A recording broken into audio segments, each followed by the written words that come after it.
Listo. Entonces estoy compartiendo la pantalla con la práctica número 3, en donde, pues bueno, ya sabemos lo que es la densidad, ¿no? Es la relación que existe entre la masa y el volumen.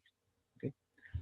Y como unidades para la densidad, bueno, podemos expresarla prácticamente como queramos, ¿no? Las más comunes obviamente serán gramos sobre mililitro para, pues, principalmente hablamos cuando hablamos de líquidos, o kilogramos por metro cúbico, ¿no? O gramos por centímetro cúbico, ¿no? Que, bueno, ya más transformación de unas unidades a otras, pero aquí nos estamos refiriendo principalmente a sólidos, ¿no? Y, bueno, con estas unidades podemos asegurarnos de que, por ejemplo, si tenemos 1 kilogramo de oro, 1 kilogramo de agua, obviamente la masa será la misma, pero el volumen no. Esto va a depender mucho de qué tan compactas estén las partículas constituyentes de cada una de las sustancias, ¿no? Eh, Habíamos platicado también acerca de, introducido esta parte del porcentaje masa-masa, en donde recordemos que el porcentaje masa-masa es la masa del soluto entre la masa de la disolución multiplicada por 100, ¿no? Esto ya lo conocemos. Ahora se introduce una variante de ese porcentaje, que es el porcentaje masa-volumen, ¿no?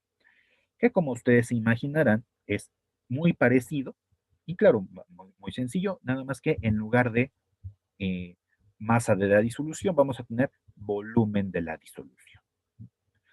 Y es en estas unidades, porcentaje masa-volumen, que están expresadas las cantidades de los diferentes componentes de algún producto comercial. Como en este caso, el, el azúcar de los refrescos está medido, bueno, en la etiqueta ustedes podrán ver una cantidad en gramos de azúcar y eso lo estamos refiriendo al total de la disolución, o en este caso el total del producto, ¿okay? En mililitros. Y bueno, es importante revisar esto, las propiedades intensivas y extensivas de la materia, en donde las propiedades intensivas son aquellas que no dependen de la cantidad del material que estamos midiendo, ¿no? Por ejemplo, tenemos densidad, dureza, solubilidad, punto de fusión, etcétera. No importa si yo tengo 1 kilogramo de oro comparado con 1 tonelada de oro, va a tener la misma densidad, ¿no? Si nosotros nos ponemos a medir su volumen y determinamos la relación masa entre volumen, vamos a ver que va a tener la misma densidad, no importando la cantidad de la sustancia, ¿no? De la misma manera, si ponemos a calentar estos bloques de oro que les comento y los llegamos a fundir, lo empezarán a hacer a la misma temperatura. Aunque tengamos 1 kilogramo comparado con 1 tonelada, el punto de fusión no va a cambiar.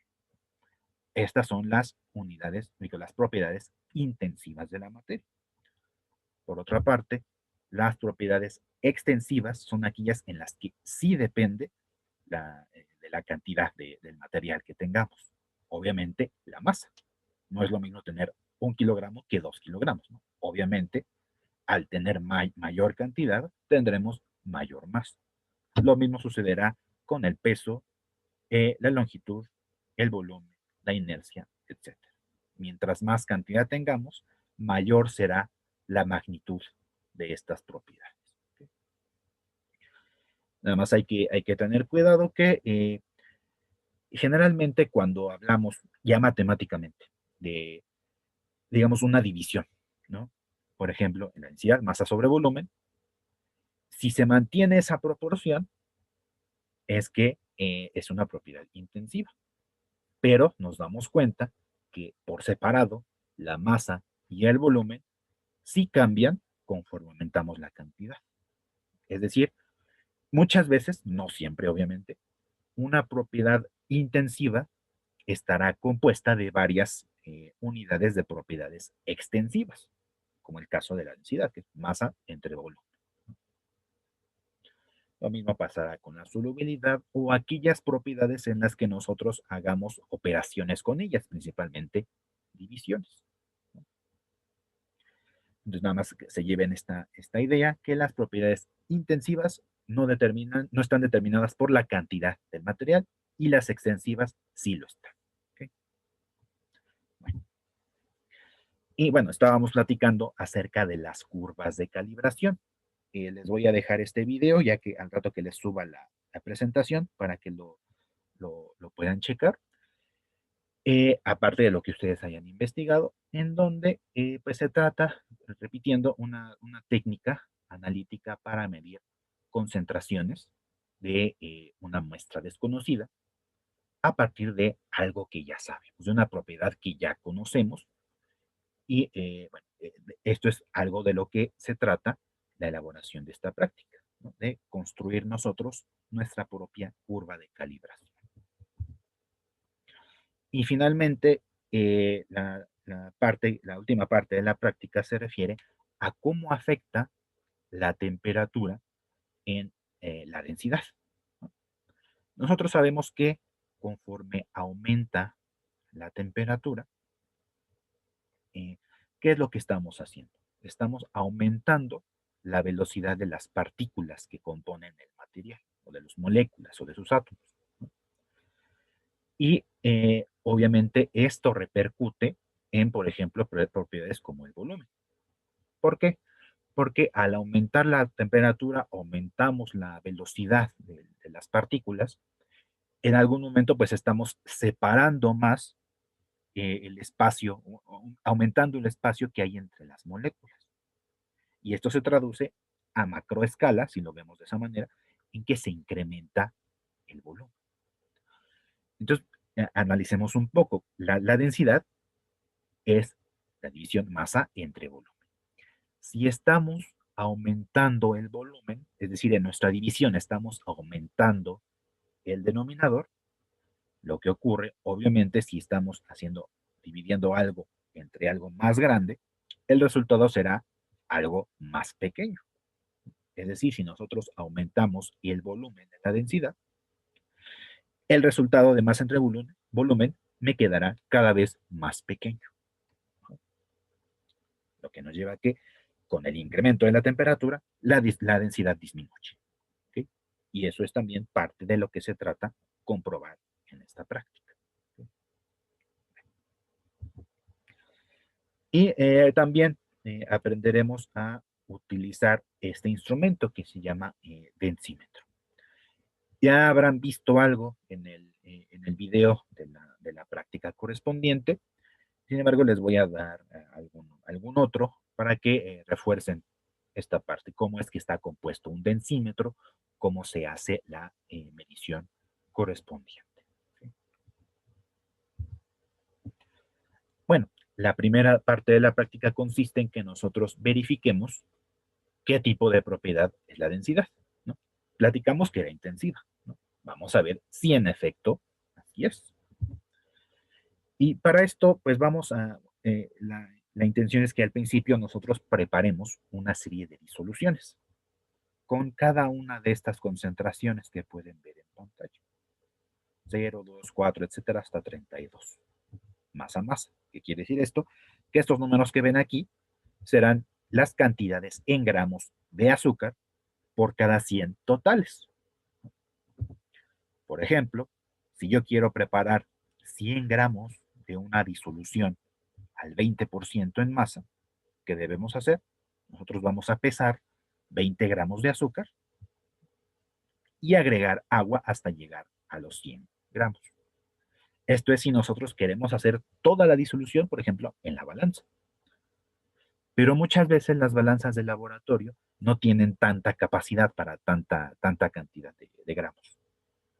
Porque son más finas, son más sensibles o cualquier otro motivo, pero no siempre vamos a poderlo hacer todo ahí en la balanza. Entonces, otro método sería pesar por una parte los 20 gramos de azúcar que necesitamos, regresamos a nuestra mesa de trabajo y vamos de nuevo a la misma balanza a pesar ahora 80 gramos de agua. De tal manera que la suma de tanto de mi soluto como de mi disolvente me dará ya los 100 gramos, ¿no? Y ya nada más nos dedicaremos a combinar y a disolver toda la cantidad de azúcar. Y así es como haríamos todas estas disoluciones. Claro, aquí imagínense en la de cero, que obviamente no va a tener azúcar, entonces van a ser únicamente 100 gramos de agua. Otro punto importante es que nosotros midamos la temperatura de las disoluciones, porque recuerden que existe una dependencia de la densidad con la temperatura. ¿Okay? Y para cumplir con esta parte A de la práctica, nosotros vamos a elegir una disolución, la que nosotros queramos, la de 8, la de 24, la de 16, etcétera, ¿no? La que nosotros queramos. Y vamos a medir la densidad con 3 volúmenes distintos. ¿Esto con qué objetivo es? Recuerden que si nosotros habíamos definido que la densidad es una propiedad intensiva, no importa el volumen que yo ocupe, me tiene que dar el mismo valor. Entonces les voy a dar los datos experimentales. En este caso, yo elegí la disolución con una concentración 12% más o más. ¿Okay? Y me puse a medir la densidad. Bueno, aquí les dejo el video correspondiente en donde se hace uso del densímetro, ¿no? Un poco más detallado. En cuando vi los videos de la práctica 3, sí me di cuenta que como que el segundo estuvo un poquito muy apresurado, ¿no? Y aparte no dan los datos experimentales. Entonces por eso les pongo también este link, ¿no? Para que sea un poquito más claro y recuerden que cualquier duda pues ya me la van diciendo.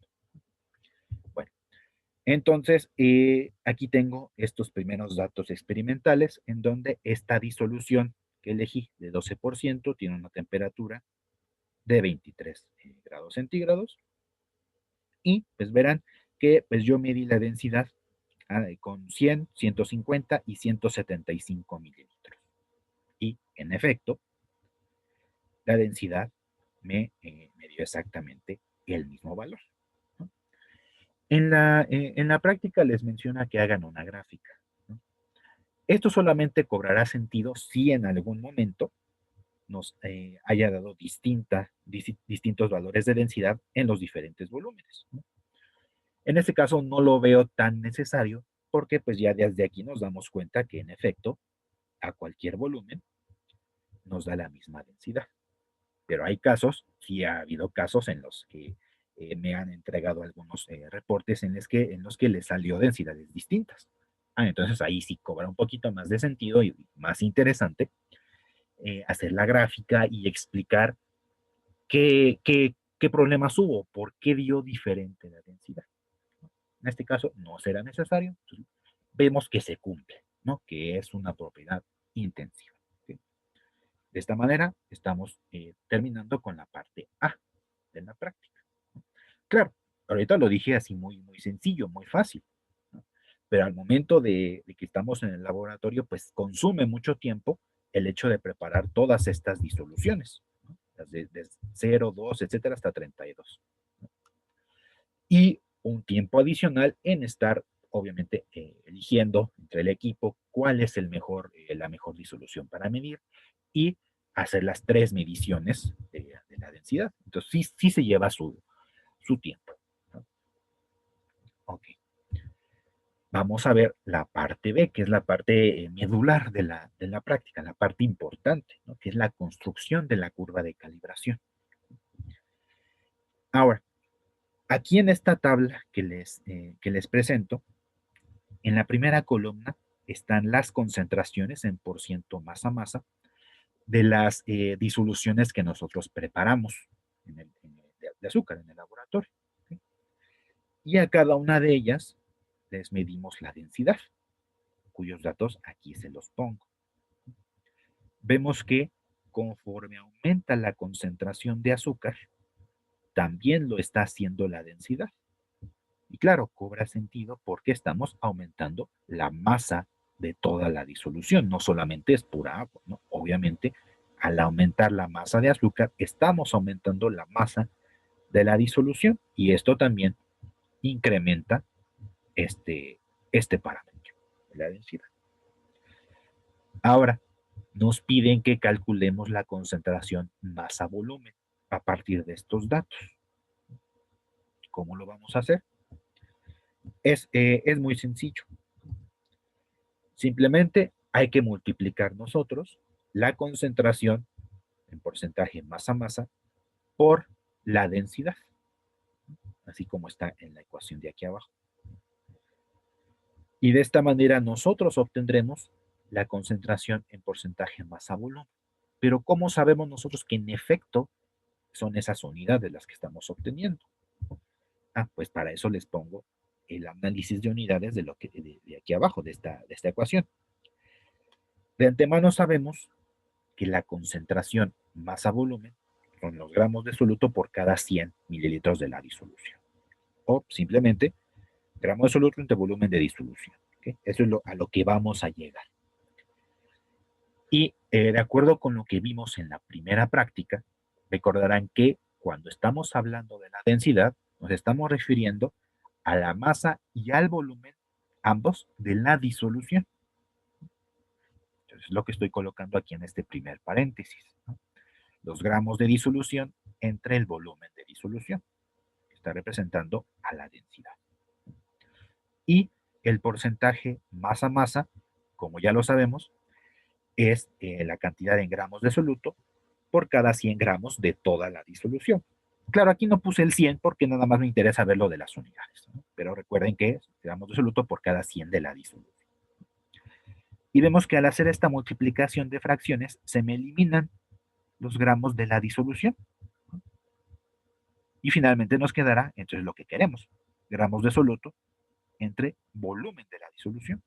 Entonces, de esta manera, estamos comprobando que en efecto, al multiplicar densidad por el porcentaje masa-masa, nos dará el porcentaje masa-volumen. Ahora, ¿por qué es importante este cálculo? ¿Por qué nosotros vamos a obtener la concentración en porcentaje masa-volumen? Esto estará relacionado con lo que queremos hacer posteriormente, que es medir el producto comercial.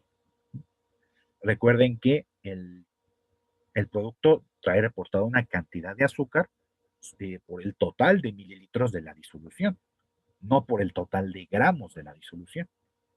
Entonces por eso, nosotros requerimos utilizar el porcentaje masa-volumen, que es la cantidad en gramos de azúcar por el volumen de toda la disolución, para que sean unidades comparables.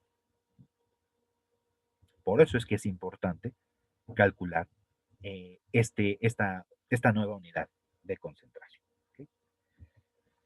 Entonces, con esto, nosotros vamos a construir la curva de calibración. ¿Cómo lo vamos a hacer? Bueno, una vez que nosotros hayamos medido todas las disoluciones que nosotros preparamos en el laboratorio, haremos lo propio, pero con el producto comercial que nosotros hayamos elegido. Jugo, refresco, frutibón, etc. ¿No? Vamos a medir la densidad. ¿No? Tenemos un dato que es el de la concentración de azúcar, pero precisamente es lo que nosotros queremos comprobar. Entonces no podemos utilizar ese dato de alguna manera como fiable. Nosotros lo vamos a determinar. Y pues lo podemos hacer, como ya sabemos la técnica de medir la densidad con el densímetro, pues haremos lo mismo con el producto azucarado. Y con base en esta densidad, nosotros podremos determinar la concentración de azúcar, es decir, tantos gramos de azúcar por cada 100 mililitros de la disolución. Y eso es lo que vamos a comparar con lo que está reportado en la etiqueta del producto. ¿Okay?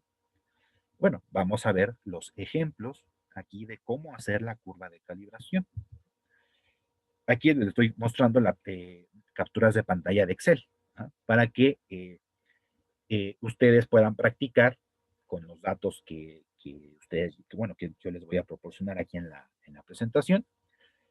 Y estos que vemos aquí, en la primera columna, yo estoy colocando la concentración en masa sobre volumen. ¿Por qué en la primera columna? Porque eso va a ir en mi eje X. ¿Okay? Y la densidad irá en el eje Y.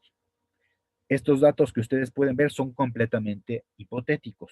¿No? Los datos que ustedes utilizarían para hacer la gráfica y todo esto serán los de la tabla anterior, esta que les acabo de mostrar.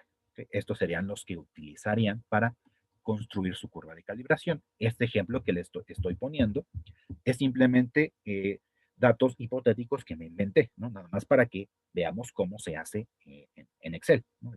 La curva. Bueno, entonces, ¿qué es lo que vamos a hacer? Pues vamos a seleccionar todos nuestros datos, aquí, incluyendo concentración y densidad, y nos vamos aquí en el menú de insertar y la opción de gráficos de dispersión, ¿no? Y elegiremos la primera opción, que es nada más la dispersión solo con marcadores, estos puntitos que ven aquí. Esto es nada más para que me muestre la distribución de todos estos puntos, que estos puntos funcionan como coordenadas. Bueno, al hacer esto, nos va a dar esta gráfica, así directamente. Fue directamente lo que me salió al colocar esas opciones. ¿Okay? Entonces ya nosotros nos dedicaremos a acomodarla, a hacerla un poco más presentable, colocarle los títulos al gráfico, los títulos al eje, para que quede más, de alguna manera más profesional. Y va a quedar de esta manera. Y pues aquí, como les dije, en el eje X estará la concentración, masa sobre volumen, y en el eje Y estará la densidad. Y vemos que siguen una tendencia prácticamente en línea recta, ¿no? Así como lo podemos ver. Entonces, ¿qué es lo que vamos a hacer con esta gráfica? Vamos a hacer lo que se conoce como una regresión lineal. Ahorita nada más es pura introducción, ya ustedes ahondarán más en ello cuando estén en su curso de laboratorio de física o más adelante, verán los fundamentos de cómo es que se hace este método. Aquí nada más lo estoy aplicando y les estoy diciendo cómo hacerlo en Excel. ¿Cómo se hace este método llamado regresión lineal? Yo le voy a dar clic derecho en cualquiera de los puntitos que están marcados en la gráfica. Clic con el botón derecho del ratón. Me va a salir este menú auxiliar y yo le voy a dar aquí en esta opción que dice agregar línea de tendencia. ¿Okay? ¿Esto qué va a ocurrir con esto? Me va a salir un cuadro de diálogo, como el que vemos allí. Y lo único que voy a hacer es darle palomita en las últimas dos opciones, porque ya las otras ya están predeterminadas. Lo único que voy a hacer es darle clic donde dice presentar ecuación en el gráfico y presentar el valor R cuadrado en el gráfico. ¿Qué significa este valor de R cuadrado?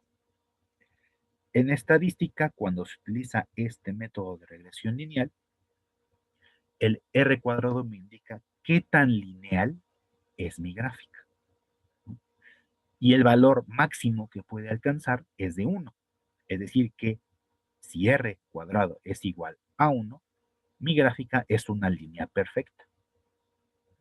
Claro, en esto que estoy haciendo, en este ejemplo hipotético, me va a dar perfecto, porque pues son datos colocados así arbitrariamente. No va a ser lo mismo con los datos experimentales que ustedes utilizarían, ¿no? Va a ser menor de 1. ¿No? Y mientras más bajo sea este valor de R cuadrado, pues el acomodo de los datos se parecerá cada vez menos a una línea recta.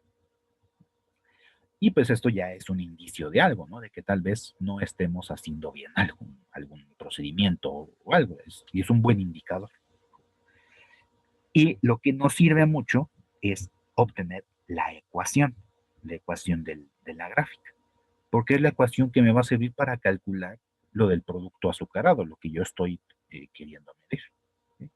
Bueno, entonces de esta manera voy a obtener la ecuación de la línea recta que me está representando a mis concentraciones de azúcar. ¿Okay? Una vez que le doy en aceptar, me va a generar aquí la ecuación y el R cuadrado que ustedes podrán ver allí, ¿no? Claro, como fueron datos inventados, obviamente me dio el R cuadrado igual a 1, ¿no? Y esta es la ecuación que voy a utilizar para determinar la concentración de mi muestra, ¿no? De mi producto. ¿Okay? Entonces, en este ejemplo hipotético, yo tengo esta ecuación, ¿no? Nada más escribí lo mismo que me dio el Excel. ¿Okay? Y vamos a pensar que la densidad del producto comercial midió de 1.028 gramos por mililitro. ¿Okay? ¿Cómo voy a combinar o cómo voy a interpretar esto o cómo voy a utilizar la ecuación con este dato? Recordemos que la concentración está en el eje X. Entonces, esta X me está representando este parámetro. Y la densidad está en el eje Y. Entonces, Y me representa esta magnitud. ¿Qué es lo que yo quiero hacer? Conocer la concentración del producto comercial. Y para eso, pues ya tengo la densidad, es decir, ya tengo Y. Entonces, ¿qué es lo que tengo que hacer? Pues despejar X. Recuerden que X es la concentración. Entonces, al hacer este despeje, voy a saber la concentración de mi producto comercial, mi concentración de azúcar del producto comercial. ¿Sí? Entonces, estoy haciendo este despeje en donde es, pues bueno, paso el más 1 de este lado restando y el 0.005 que está multiplicando lo paso dividiendo y simplemente hago la sustitución. Aquí en Y irá el 1.028, perfecto. Y me da este valor, 5.6. Y esto es, pues, en estas unidades que está en el eje X, 5.6% masa volumen. Es decir, que anda por aquí mi resultado, ¿no? Y claro, concuerda porque la densidad fue de 1.028, es decir, 1.028 al estar por acá. Entonces sí, concuerda con lo que estamos calculando. Muy bien. Ahora, este valor es el que hay que comparar con lo que está diciendo el producto. ¿Okay?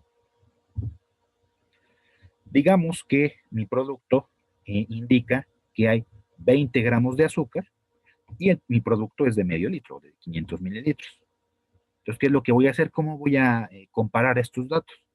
Pues lo que voy a hacer es calcular la concentración masa volumen, es decir, dividiendo estos 20 gramos entre los 500 mililitros y multiplicado por 100, así como lo pueden ver aquí en la parte inferior derecha de la pantalla, ¿no? 20 gramos de azúcar entre 500 mililitros del producto multiplicado por 100. Esto quiere decir que el fabricante del producto está reportando una concentración de 4% masa volumen. Entonces, ¿qué podemos concluir? Pues con nuestro modelo, con nuestro método, pues estamos obteniendo 5.6 y el fabricante está reportando menos, ¿no? Ya sería cuestión de que hiciéramos varias repeticiones con varios lotes o varios productos del mismo lote, de diferentes lotes de esa presentación de la marca, para saber si en efecto estamos haciendo bien las cosas o nuestra curva de calibración estuvo un poco rara o nuestra medición de la densidad, ¿no? Pero como primer dato es una muy buena aproximación, ¿no? Y pues aquí estamos concluyendo que el fabricante está reportando menos azúcar de la que realmente tiene. Es una primera conclusión.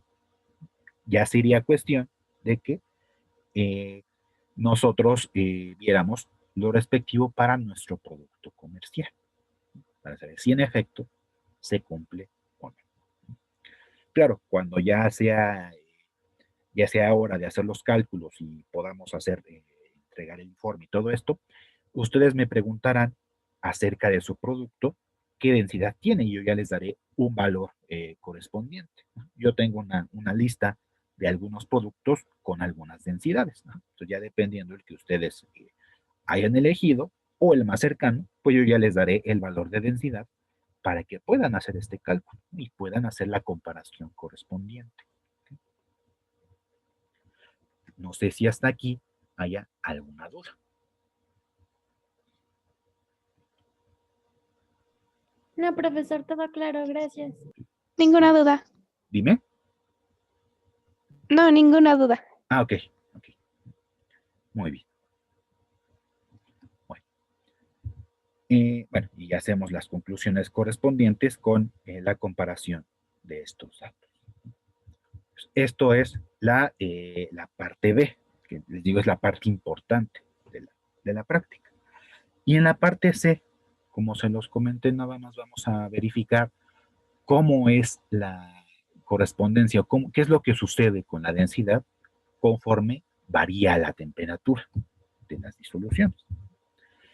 Para esto, bueno, les muestro la tabla y a la vez les voy platicando el procedimiento. ¿Qué es lo que haríamos acá? Pues nosotros lo que haríamos es calentar todas nuestras disoluciones de azúcar en un procedimiento que se llama baño María. ¿Cómo es esto? Colocamos en un recipiente grande, puede ser un vaso de precipitados grande o incluso una especie de cacerola que tienen ahí en el laboratorio. La llenamos con agua corriente de la llave y ponemos a calentar el agua. Posteriormente, en lo que se calienta esta agua, pues vamos a colocar nuestras disoluciones, todas las que preparamos de azúcar, en un matraz o en un vaso de precipitados, ¿no? Y una vez que ya está caliente el agua del baño María, colocaremos nuestra disolución en vaso correspondiente y estaremos midiendo constantemente la temperatura, ¿no? Y bueno, aquí vamos a hacer la medición de la densidad en 3 temperaturas. 23, que era la temperatura ambiente con la que empecé a trabajar. Y estos datos de densidad ya los tenemos, ¿no? Que provienen de lo de la curva. ¿Okay? Y pues también este porcentaje masa-volumen ya lo conocen, que es multiplicando el masa-masa por la densidad. Entonces con eso calculamos esta columna. Entonces, lo que hay que estar checando es que nuestra temperatura ya se vaya acercando a los 50. Y con nuestra disolución caliente vamos a hacer nuestro procedimiento de nuevo para medir la densidad. Es decir, vamos a agregar este volumen que nosotros estamos calentando en el tubo del densímetro para después medir la propiedad de densidad. Pero ustedes se imaginarán que en este paso, ¿no?, en el que nosotros quitamos del baño María la disolución y el tiempo que nos tardemos en agregarlo, esta disolución en el tubo, pues se va a enfriar un poco, ¿no? Por lo que la recomendación es que cuando nosotros calentemos la disolución, lo llevemos arriba de los 50. Yo lo que hago es normalmente decirles que lo lleven hasta 60, para que en este proceso de retirar del baño María y pasar la disolución al tubo, obviamente habrá un cambio de temperatura. Entonces yo considero que es un cambio adecuado para que pues demos oportunidad de que se ajuste a los 50 y ya estando en el tubo llegue a los 50 y haremos lo propio, ¿no? Estaremos midiendo la densidad. ¿Okay? Un procedimiento similar se haría a 70 grados centígrados, ¿no? Dejaríamos que se llegue hasta prácticamente los 80 y en este proceso pues ya habrá disminuido un poco la temperatura y esperaríamos hasta que llegue a los 70. Claro, para ahorrar tiempo, lo que podríamos hacer es directamente que llegue hasta los 80, ¿no? Hacemos el procedimiento para pasar la disolución al tubo y hacemos la primera medición de densidad a 70. Y simplemente dejamos enfriar esta disolución y vemos el valor que llega hasta 50, ¿no? Y entonces así nos ahorramos un paso de calentar una vez. Y bueno, aquí lo que verán son las diferentes densidades a las diferentes temperaturas. Y nos damos cuenta que para una misma disolución, a una mayor temperatura, la densidad está disminuyendo. Por ejemplo, aquí la de 0, que obviamente es pura agua. A 23 grados tiene una densidad de 0.998 gramos por mililitro. Entonces vemos que va bajando a 50 es 0.990 y a 70 es 0.980. Y esto ocurre con todas las disoluciones. ¿Okay? Entonces, ¿qué es lo que vamos a hacer con estos datos? Pues vamos a trazar la gráfica. La densidad, recuerden, en el eje Y, contra concentración, masa volumen, esta columna que ustedes calcularían, en el eje X. ¿No? Y aquí vamos a graficar las tres temperaturas en el mismo espacio, en el mismo sistema de coordenadas, para que nosotros podamos comparar cómo es que se está moviendo la densidad. Claro, y lo estamos viendo aquí en los datos, pero será más ilustrativo si lo vemos de forma gráfica. Aquí lo importante es que no vamos a obtener nada de lo de la parte B, no vamos a obtener ecuaciones de recta ni nada de eso, simplemente es para que nosotros comparemos cómo se está moviendo la densidad con la temperatura.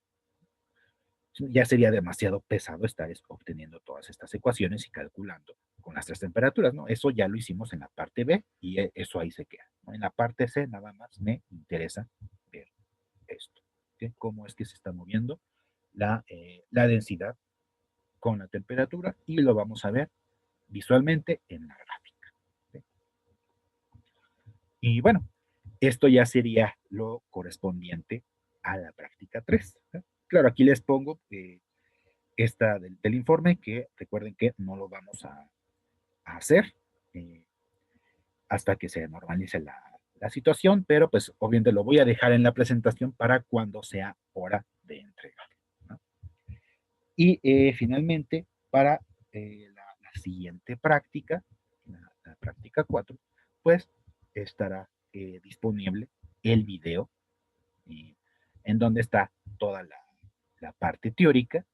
Y también, si ya vieron el documento que está en la página de AMIR, en la práctica 4, aparte del video, viene otro documento donde están los datos experimentales, que ahí sí nos están proporcionando dichos datos, sería con los que trabajaríamos. ¿Okay?